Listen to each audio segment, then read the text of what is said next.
Al inicio de este año 2024, tuve la fortuna de sentarme con el señor Jaime Gontovnik por casi una hora para que nos cuente su historia de vida y su historia profesional.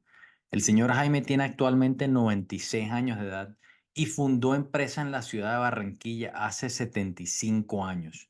Nos cuenta sus inicios como emprendedor, muchísimas historias de vida, muchísimas lecciones de vida.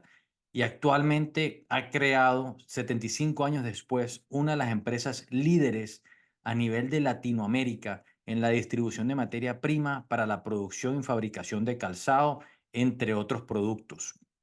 El señor Jaime, reitero, deja muchísimas lecciones de vida, lecciones y filosofía de vida.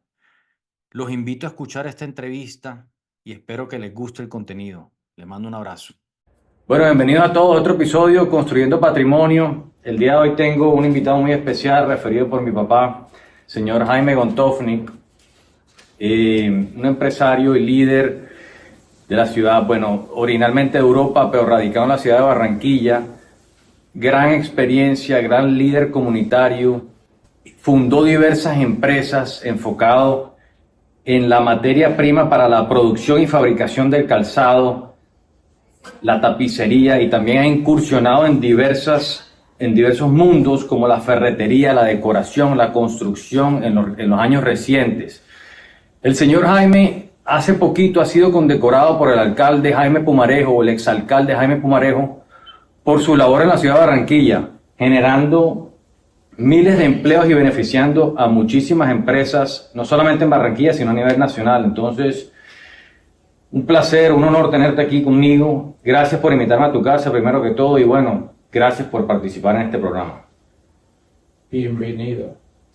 Señor Jaime, como empiezo con todos, me encantaría conocer un poco más de tu historia, de cómo llegaron a Colombia. Tengo entendido que tu familia vivía en Europa, en Lituania. ¿Cómo llegaste a Colombia con tus padres, con tus hermanos? Y que me cuentes un poco de tu infancia y luego en tu incursión al mundo de los negocios. Bueno, nosotros primero vino mi papá en el año 1931. Okay. Llegó principalmente a Bucaramanga, donde había un señor papú que ayudaba a todos los judíos que llegaban. Entre ellos fue el señor Gilinski, padre de todos los Gilinski que ahora son unos potentados. Él fue que era del mismo pueblo de mi papá, y él escribió que vente para acá, que aquí se puede hacer plata trabajando duramente, que es una magnífica oportunidad. Pues mi padre se vino solo primero, efectivamente, y llegó a Bucaramanga. Allá el señor Papú, experto en telas, le daba telas a que ellos vendieran de puerta en puerta y cobraban a la vez semanalmente. Porque aquí la gente no tenía plata, porque los que trabajaban pues, se gastaban la plata en ron y en mujeres y nunca tenían plata para fundar negocios. Y así comenzó mi padre. Luego, cuando hizo un dinero para los pasajes nuestros, nos mandó el dinero, compró los tiquetes, se compraron tiquetes y nos vinimos en un barco que duraron como un mes hasta llegar a... ¿Qué edad tenías cuando viniste a Colombia? Cuando eso tenía 5 años. Wow. Llegamos a Barranquilla, el viejo nos recibió todo vestidito de blanco, como se usaba aquí, muy elegante. Y empezamos Él se había venido ya aquí porque un amigo de él le había ofrecido que viniera a administrar en una fabriquita pequeña que tenía de calzado.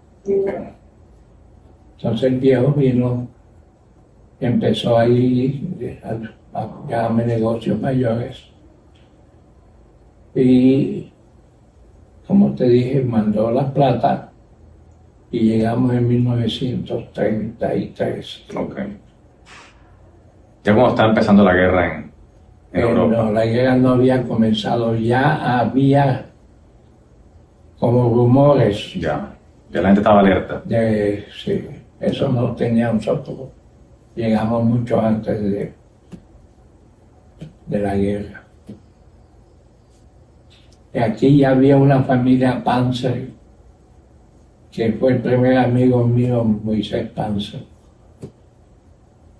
Y con él aprendí a hablar español y estuvimos en una escuela que nos enseñaba pues la lectura, la escritura, terminar de aprender a hablar bien. Y así. Tengo entendido que cuando llegaste, entonces tu papá estaba administrando esta empresa de calzado y estaban viviendo en ese lugar. Sí, terminó, no, o sea, dormimos en la misma, cuando llegamos hasta que consiguiéramos casa. Mi papá había construido de madera como un cuarto. Ya. Y ahí dormíamos los tres hermanos. Y mi papá dormía aparte porque no cabía ahí. Okay. Bueno, eso todo como todos los comienzos Claro. de la mayoría de los inmigrantes que vienen pobres. Claro. ¿Y a qué edad entonces, a qué edad empezaste a incursionar tú poco a trabajar con tu padre, supongo? Después ya para un colegio más serio, ya fue un colegio americano que había aquí. De ahí comencé a estudiar terminé el segundo de bachillerato. Okay. Porque mi papá veía ya que en el segundo me veía pegando mariposas y hojitas, o sea, el estudio de biología o naturaleza. Entonces dijo, ¿y eso qué? ¿Qué aprendes con eso? Entonces me puso en una escuela de comercio que había, Okay. donde aprendía a negociar, a escribir en máquina, a redactar cartas. Ahí estuve hasta los 13 años, terminando los 13 años, entonces terminaba la escuela, me iba a ayudar a mi papá en la fabriquita de calzado. Ahí fue donde aprendí todo lo que se necesita para la zapatería. Okay. O sea, yo era el aviador que llamaban. El aviador era el que da los avíos a los zapateros de acuerdo a los pares que iban a hacer. Okay. No había fábrica, sino eran zapateros individuales que hacían de todo, hasta el zapato terminado. Ese era, o sea, tú trabajabas en la misma fábrica que administraba tu papá. No, ya se la había comprado. Ya se la había comprado, ok, perfecto, ya. Y hizo un almacén también. Ok. Que vendía zapatos al detal. Para vender al detal. Y fabricaba cantidades. Y en un camioncito que tenía iba a Cincelejo o Montería, viajaba por los pueblos a vender zapatos baratos. Y regresaba con la plata ya. Ok. ¿Te ibas con él? No, nunca fui con él. Entonces compraron una finquita, Ok. porque ellos vinieron como agricultores y de vez en cuando tenían que chequear el gobierno si efectivamente estaban haciendo algo en la agricultura, porque les dieron visa como agricultor. Okay. Y el país necesitaba gente que desarrolle la agricultura. Ok.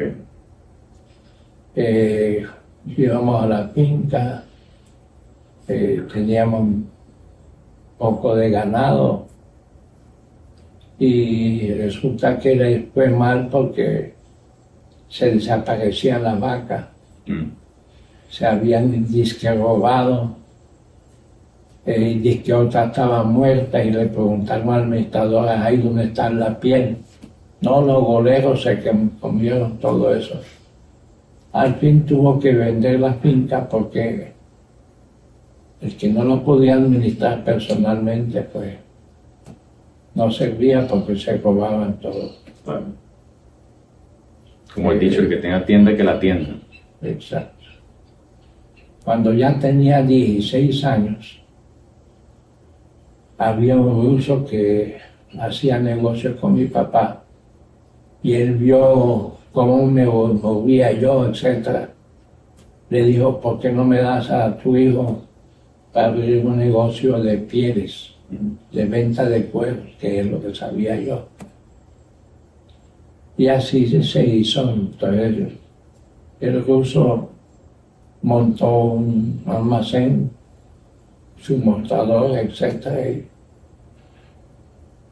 Pero era demasiado desconfiado y me chequeaba demasiado.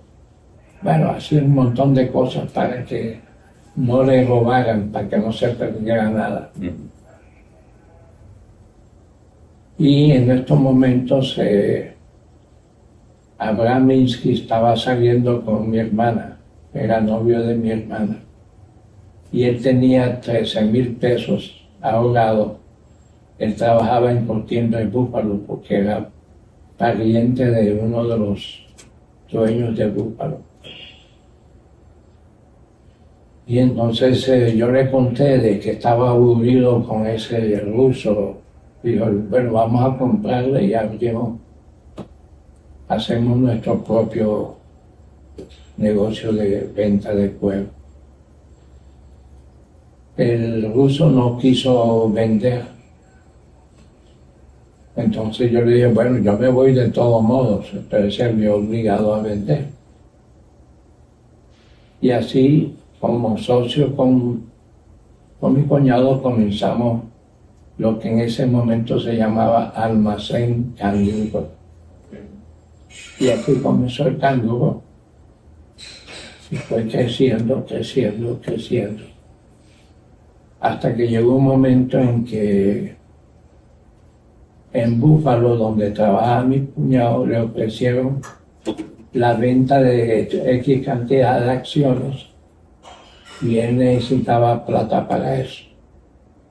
Entonces me dijo, cómprame para yo poder comprar las acciones. Entonces yo conseguí la plata prestada, la cantidad pues que habíamos hecho inventario, lo que valía el negocio, y le compré su parte. Okay. Y lógico, empecé a trabajar más duro para poder pagarle lo que le debía. Mientras tanto me abrieron un crédito en Búfalo para vender cueros de ellos exclusivamente, que no podía yo vender o comprar a nadie. Okay. Pero me daban un pequeño porcentaje.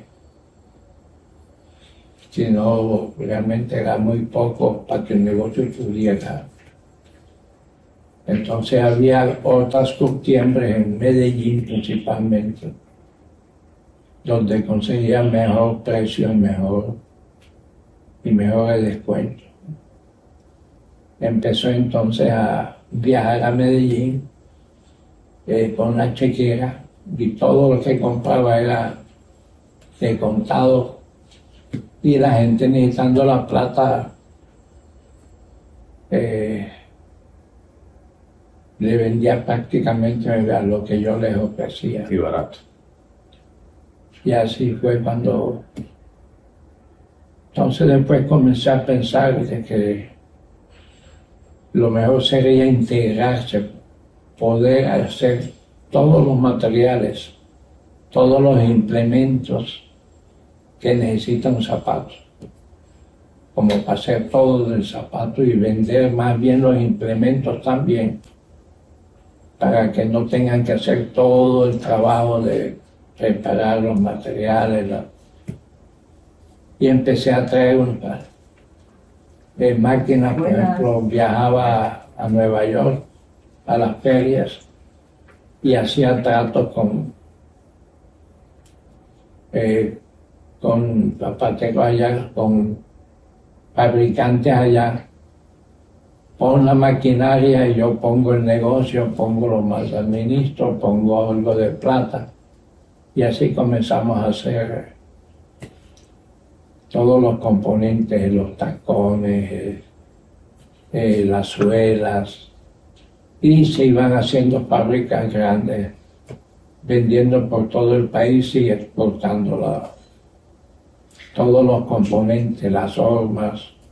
Dices que ahorita tomaste la decisión, que fue una decisión muy importante, de acaparar o vender todos los insumos para el calzado. O sea, cuando iniciaste, ¿con qué iniciaste? Antes de acaparar todos los insumos, ¿cuál fue tu primer ítem? Cuando ya yo estaba solo, todo era... Ya, pero esa fue... Yo la plata no me la comía ni me la gastaba, sino todo es con el fin de hacer fábrica, y hacer todos los componentes. No, interesante que, pues, esa fue de pronto aquí, escuchando tu historia, una decisión trascendental y muy importante, porque tuviste la visión de, sabes que vamos a expandirnos de esa manera y no te quedaste en una cosita. Cada vez que Italia era el país de mejores fabricantes de calzado y de los componentes. Entonces había una feria en Italia creo que era en los agostos. Entonces iba a Italia y hacía conexiones con la gente y empecé a importar los productos que no se hacían aquí, ni se conocían, productos artificiales para forros, para capelladas. Y les proponía asociarse conmigo para hacerlo en Colombia. Y ellos daban la tecnología, ponían una persona por unos meses hasta que uno aprendiera. Y así fundé como 6 fábricas que hacía las hormas, que hacía todo lo que lleva el zapato. ¿Qué año fue eso más o menos así que empezaste a expandir? Eso fue en los 60 y 1967. 70, los 80. Y con respecto a eso, fuiste uno de los pioneros entonces en Colombia, con todos esos insumos de calzado. Todo eso, abrimos almacenes, distribuidores, primero fue en Medellín, luego en Bucaramanga, Bogotá, después, bueno, más adelante tenemos ahora tenemos prácticamente en toda Colombia donde venden, que tienen fábricas de zapatos. Tenemos ahora en Ecuador, Guatemala, y hay un negocio igual que hay aquí en Colombia, lo tenemos en Ecuador, en Guatemala, que distribuye para todo Centroamérica. Muy impresionante. El hijo, cuando terminó la universidad, me pidió 6 meses para conocer al mundo, mochilar. Entonces se fue a Israel y empezó a trabajar en un kibutz manejando un tractor. A los 6 meses, porque le había dado una tarjeta de crédito, y a los 6 meses le dije, bueno, se te vencieron los 6 meses, ¿vienes a trabajar o te corto la tarjeta de crédito? Entonces él vino a ayudarme, pero él no quería trabajar conmigo primero, sino aprender conmigo por unos meses y que se fuera a Bogotá a administrar el almacén de Bogotá. Y así se hizo.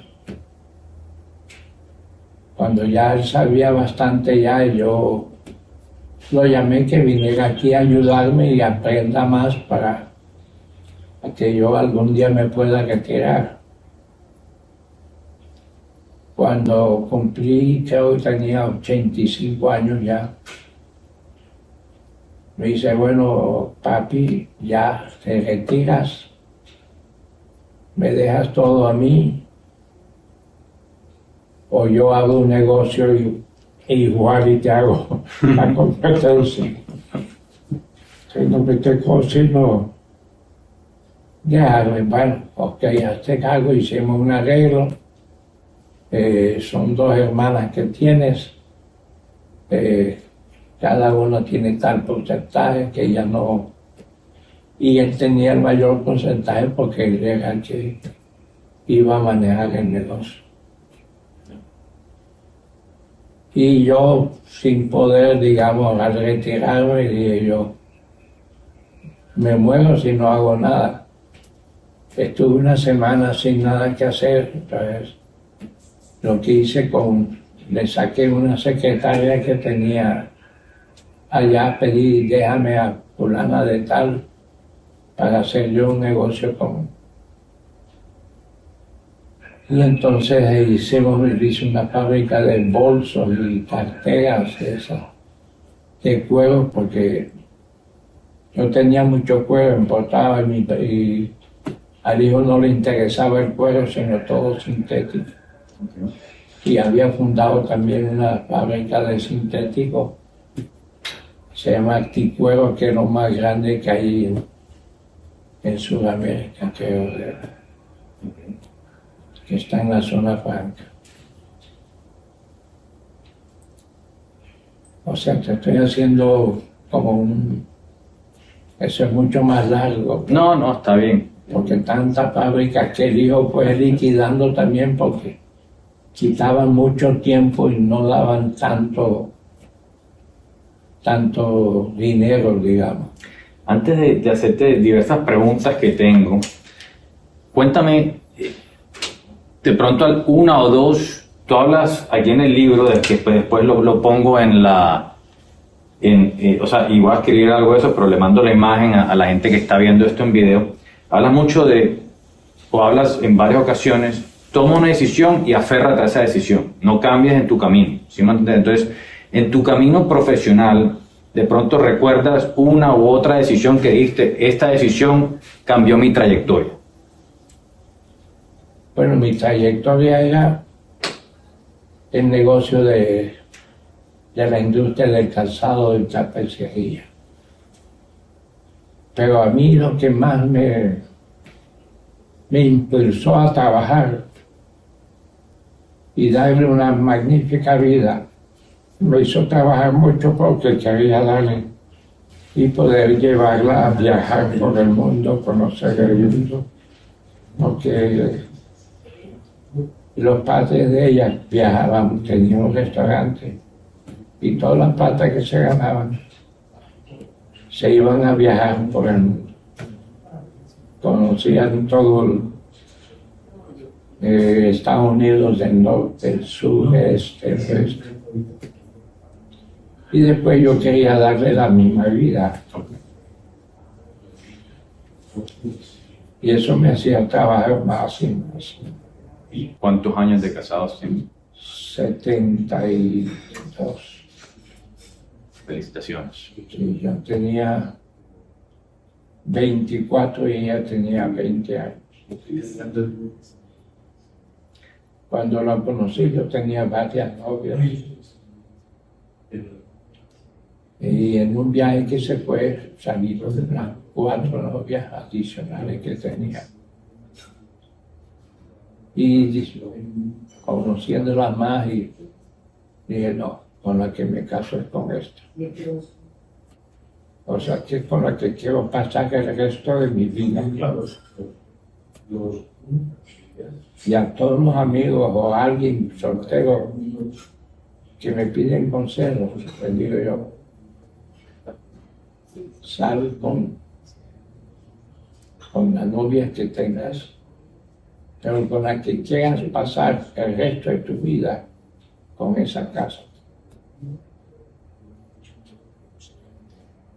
3 hijos, ¿correcto? ¿Tienes 3 hijos? Los hijos todos se educaron bien, todos pasaron a las universidades, todos terminaron. Lo mismo los nietos. Íbamos a visitarlos a las universidades. Todos son profesionales. Tengo uno que es Mónica, que tiene el doctorado en filosofía y letras. Y ella tiene como 14 años dando clases en la mejor universidad de aquí de Barranquilla. Por ella fue que escribiste un poco el libro que tienes, ¿no? De los consejos. No,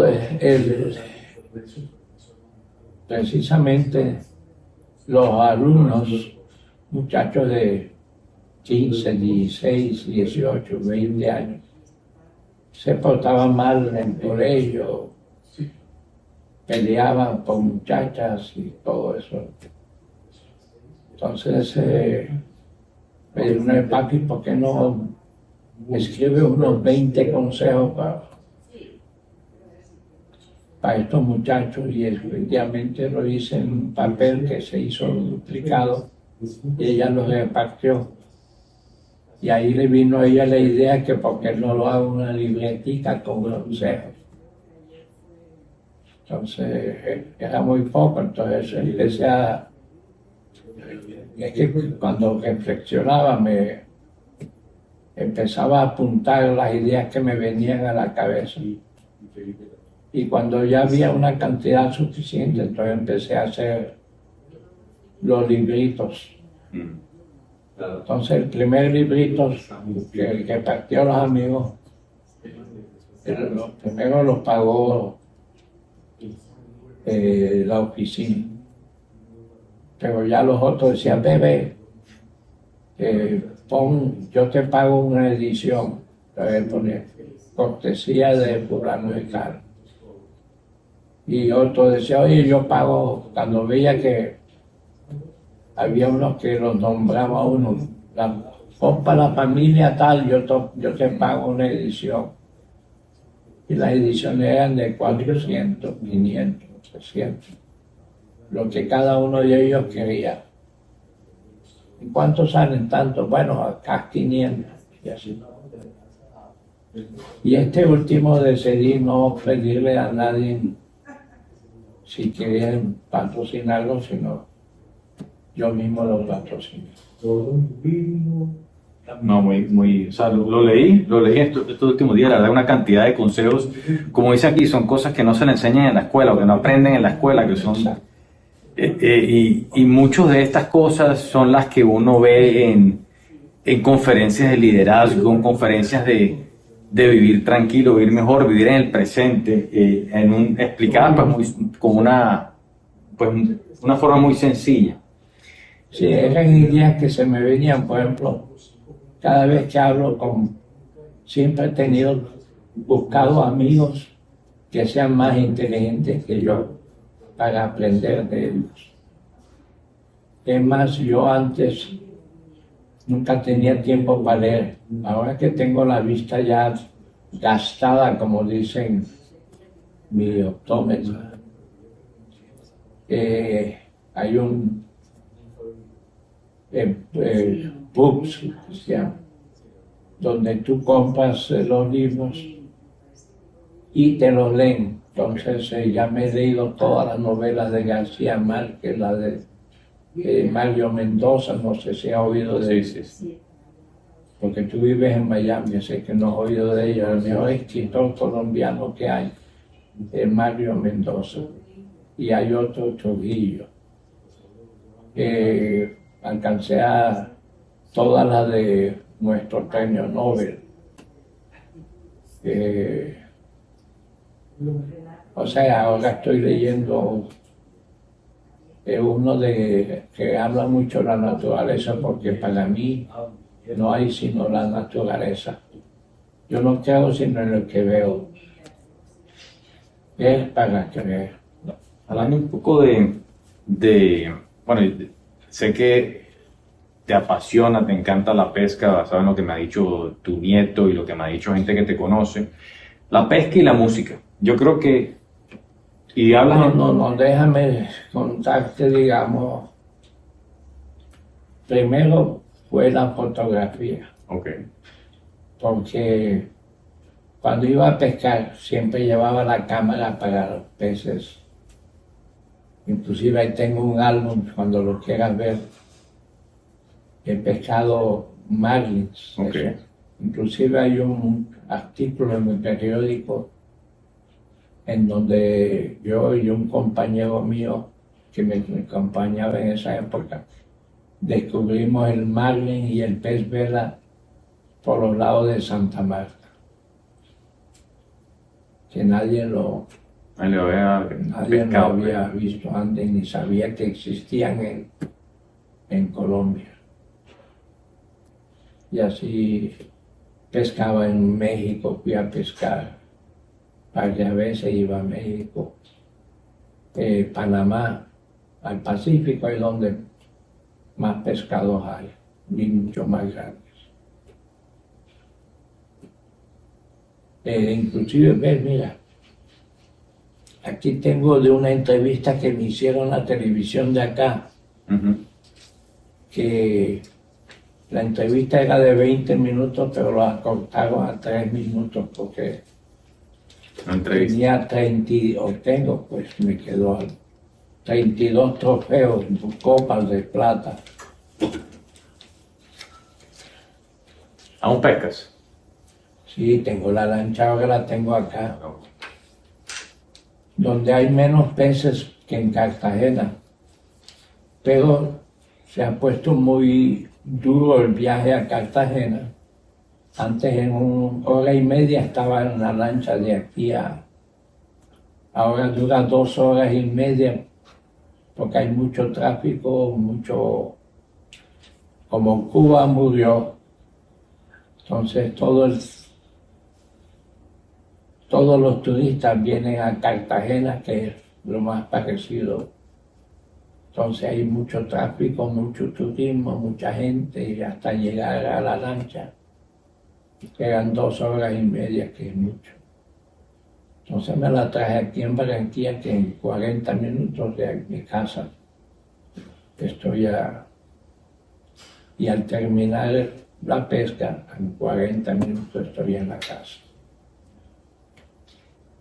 No, pero que te iba a decir, yo creo que escuchando tu historia, escuchando de gente y escuchando, no, pero escuchando y leyendo lo que está en el libro, creo que una de las claves y pues, corrígeme si estoy equivocado, de la vida exitosa que has tenido es tener ese balance, trabajo, hobby, te gusta música, te gusta pesca, y no solamente es todo trabajo y familia, obviamente, en esa ecuación, porque así pues tienes también tu espacio para ti, para hacer las cosas que te gustan, estar conectado con la naturaleza, ¿verdad? O sea, eso es una de las claves y lo mencionas varias veces en el libro, que hay que buscar un hobby, algo, y estar en la naturaleza. Sí, exacto.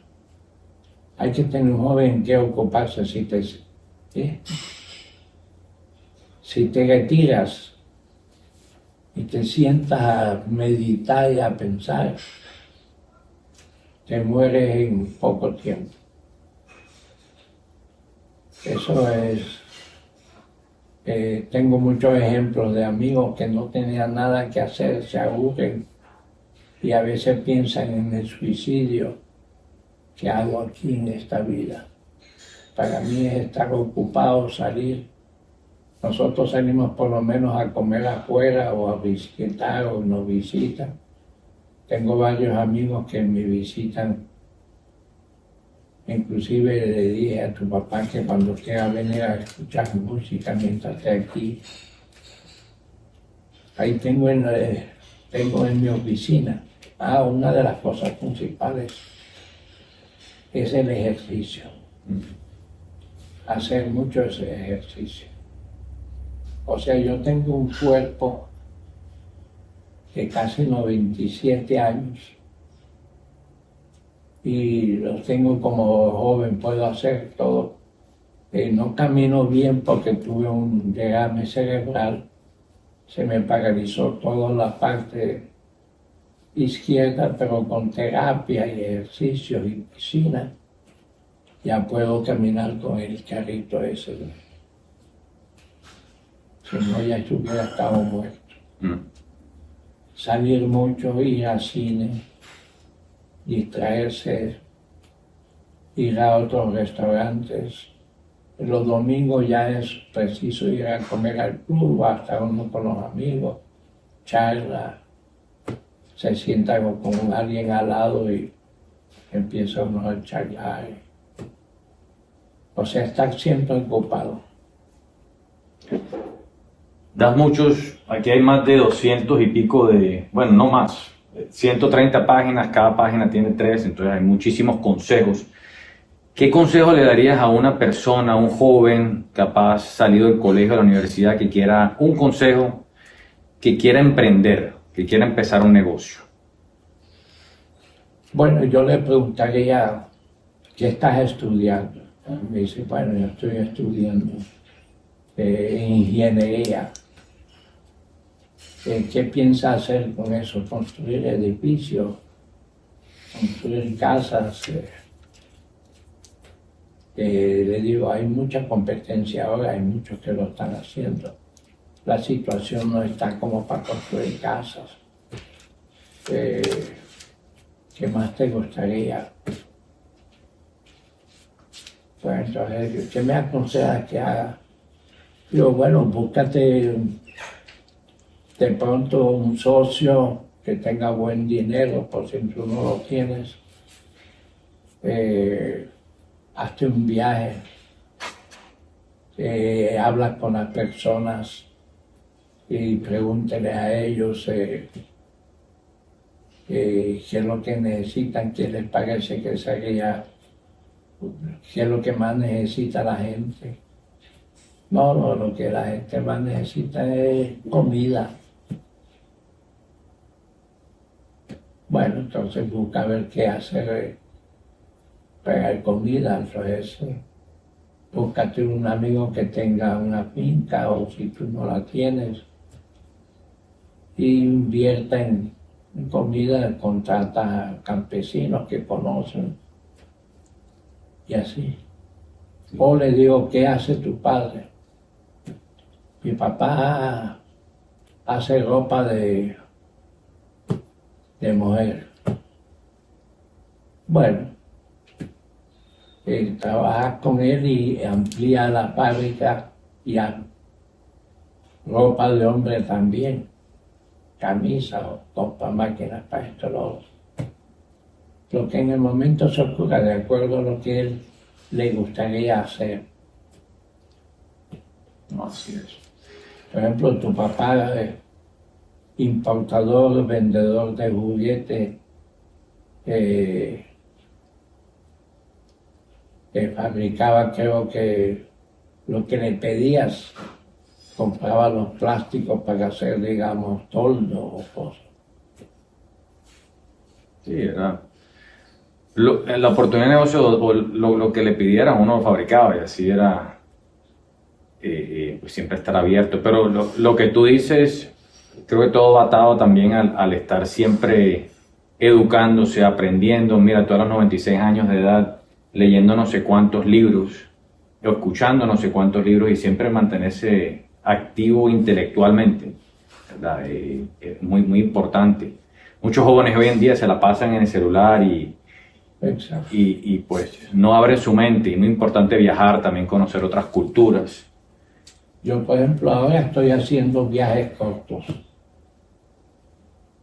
O sea, moverse. Yo tengo un ayudante, el chofer mío, me ayuda, es el que carga, digamos, yo tengo un carrito eléctrico. Okay. Con eso voy, digamos, al aeropuerto, me embarco hasta la puerta, voy con el carrito. Eso se encoge, entonces mi chofer, que lo llevo a todas partes conmigo, que conoce mis necesidades, etc.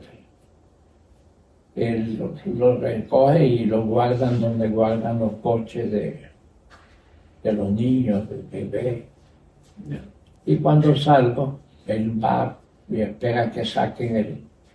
Entonces me lo prende, lo arma y con eso salgo a aduana y hasta que llega uno al taxi. Todo eso está... ¿Sabes una de las cosas que yo antes, por ejemplo, antes de en la mañana, empiezo comiendo frutas. Antes de almuerzo, una hora antes me traen un plato de frutas. Una hora antes del almuerzo, un plato de frutas. Yo no sé lo que es un dolor de cabeza, no sé lo que es una gripa. No me duele nada. Ahí pones en tu libro, no vayas al doctor a menos que, ¿cómo pusiste? No vayas al doctor a menos que necesites ir o Que sea urgente. Que sea urgente. Doctor, por ejemplo, si yo voy donde un doctor, que me hace un examen, entonces me encuentra que tienes el azúcar alto, tienes la hemoglobina, no sé qué. Ya tengo 97 años casi, que voy a hacer medio tratamiento ni nada. Yo fui operado de la espalda, pero mal operado. En esa época no había las prácticas de hecho, no había médicos que supieran tanto como hoy. La pesca de animales tan grandes, y yo pescaba todo de pie, porque había sillas para pesca, pero le digo, eso es para los pendejos. Yo pescaba todo de pie y me pegué de la espalda. Pero si esos marlins pesan, ¿qué? 300 libras, ¿no? 500 libras. 500 libras, o sea. El más grande que cogí, uno de 441 kilos, que son casi 800 libras. Tengo un atún de 100 o de 270 libras. Ahí está el álbum de todo eso. ¿A dónde lo pescaste el más grande? ¿Aquí en la costa de Colombia? Por los lados en aguas frías, por los lados de Santa Marta. Wow. Y hay uno grueso, un álbum grueso. ¿Pero qué de Cuba? ¿De pesca, dices? De la vida, de tus viajes y todo Cuba. ¿Ibas mucho a Cuba para pescar? No, nosotros teníamos negocio. En Cuba no había pesca. Okay. Pescaban tanto para comer porque no había comida. En Cuba iba porque teníamos negocio, hicimos con el gobierno cubano, hicimos un almacén con todos los productos nuestros. Y hice un arreglo con ellos para abrir una fábrica de sintéticos de plástico también allá. Lo que tenemos aquí ahora, que con maquinaria sobrante montamos la fábrica allá. Llevamos a los técnicos, llevamos una cantidad de materia prima, o sea, les vendí, me lo debían. Todo era crédito allá. Pusimos a fabricar,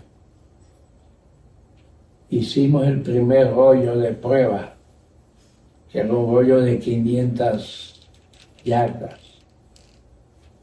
Entonces, mientras fueron al laboratorio la gente los técnicos que yo mandé a revisarlo si está bueno el material, cuando salieron del laboratorio, ya el rollo era así de pequeño.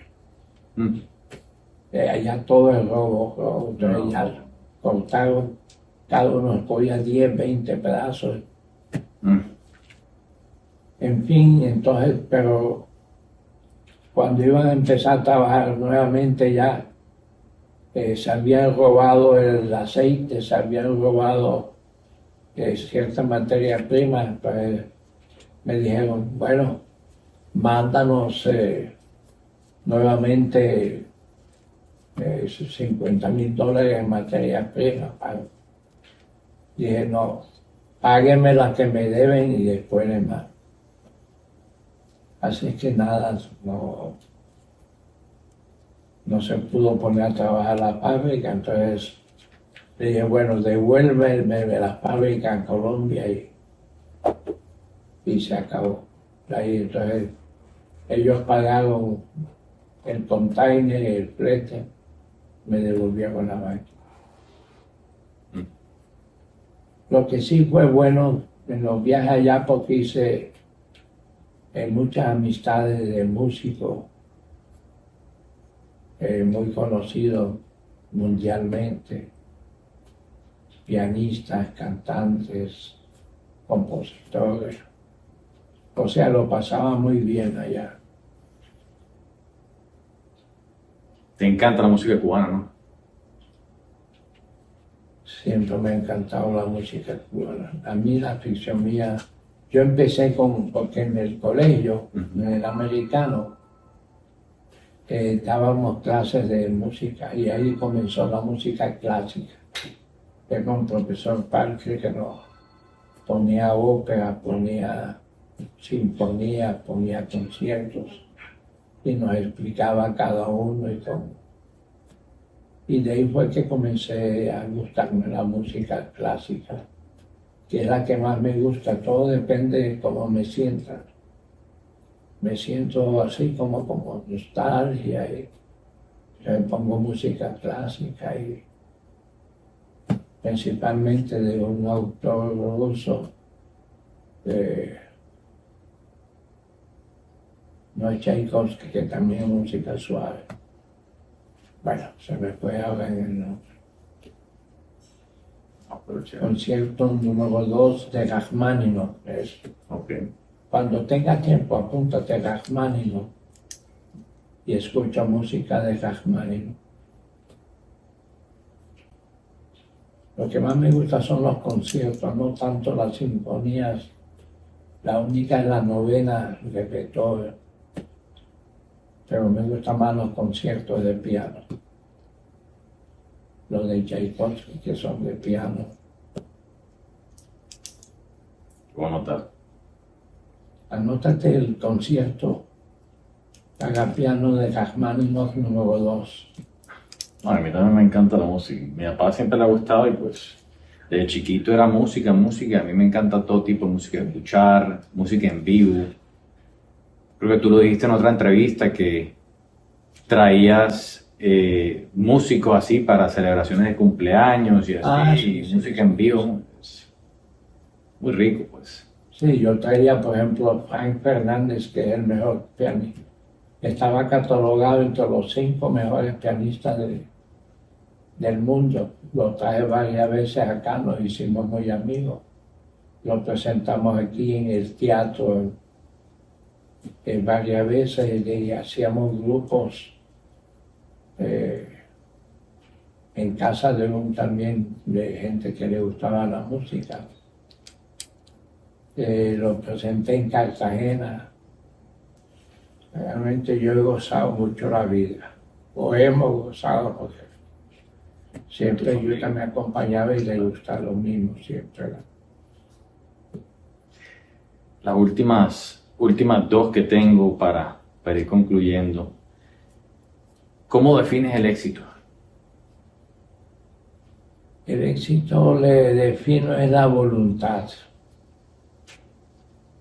La voluntad de no tener una vida simple, una vida diferente, una vida de éxito. Y lo he logrado. A veces pienso que estoy enamorado de mí mismo, por lo que he logrado hacer, digamos, de un muchacho joven, ignorante, que se ha educado cuando llega mayor más bien. Y así que con falta de educación llegué a lo que he sido hoy como el fundador de empresas, de tener una mayoría de familia. Ninguno de los hijos está metido en negocios malos. Todos trabajan con la empresa, todos son los que ayudan a crecer la empresa cada vez más. los Shabbats, las reuniones de la familia, tener ya los bisnietos, ya tengo 3 bisnietos. Eso es el éxito. O sea, morir uno con la... O sea, yo mismo me programé para morir a 203 años y morirme con una sonrisa. La última que se lo hago a mucha gente y que mucha gente tiene opiniones diferentes y lo hago porque me gusta ver lo que opina la gente. ¿Los líderes nacen o se hacen? Se hacen. Uno mismo se forma. Tú puedes nacer hijo de un asesino, pero tú no tienes por qué ser asesino. Tú tienes que tratar de ser mucho mejor que tus antepasados. No ser lo mismo. Bueno, señor Jaime, muchas gracias. Primero de todo, muchas gracias y muchas gracias por tu tiempo, lo más valioso que tenemos, y gracias por tus palabras, por tus consejos y por compartir tu historia de vida. Así que nada, muchas gracias. Listo. Con muchísimo gusto.